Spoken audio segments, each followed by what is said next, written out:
This is the setup here. These are all black Madeira. And these are the freshly transplanted cuttings. Pretty simple setup. Very simple. It's just some.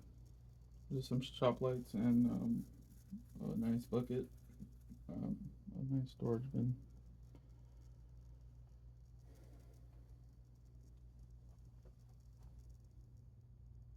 And I used to have covers for these, but with the buddy tape, it's not necessary. The humidity, the lack of humidity in there doesn't affect the cutting once it leaves out. Because I used to I used to think it would be an issue, but it's not an issue. They actually really enjoy the fresh air. I don't have fans in here or anything, so it's not too much airflow or anything like that. It's just the panels here they fit in here, but you know, and sometimes I turn on the fans in this room, and so they get plenty of air movement in there. If I were to put the plexiglass see-through covers on there, the humidity would be too high, and you get problems with the cutting. They rot because there needs to be airflow. Um,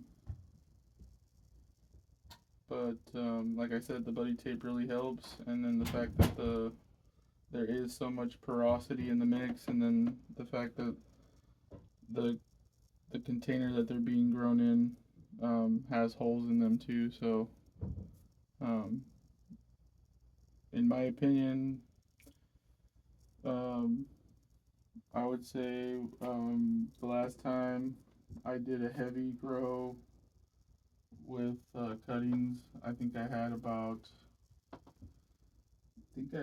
30 or almost 40 cuttings because I had another bin here, but I removed it.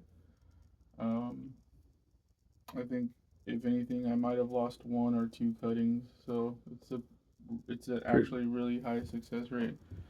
Whereas before, when I had the panels on and I was using peat moss, um, even with the vermiculite and the perlite and everything, I was losing probably 50% of my cuttings just because of I couldn't control the humidity. And I even bought a humidity monitor, and the humidity monitor actually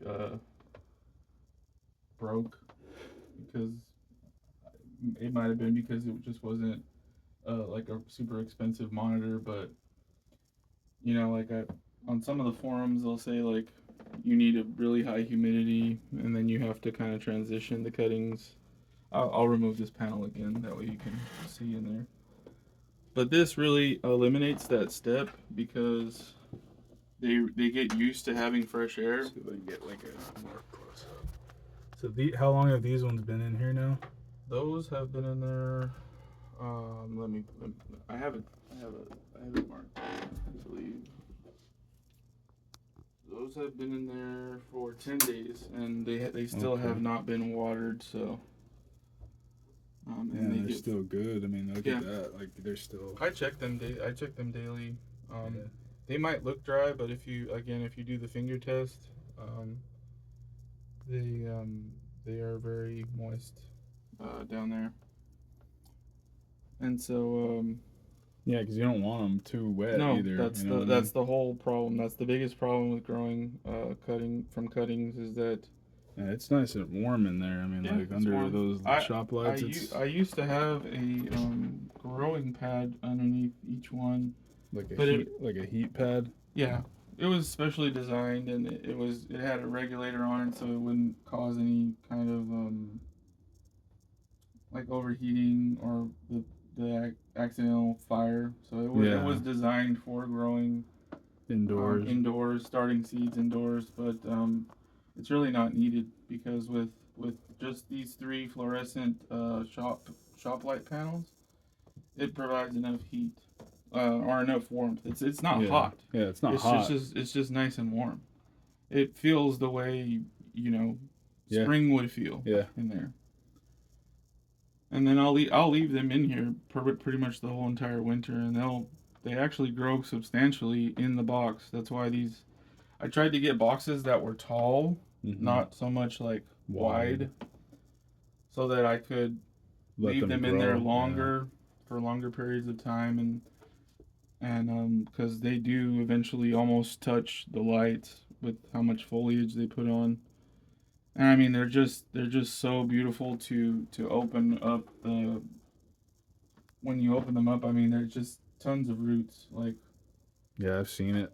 then they're really really healthy roots, not like They're white, fibrous roots that and that's what you want if you don't know.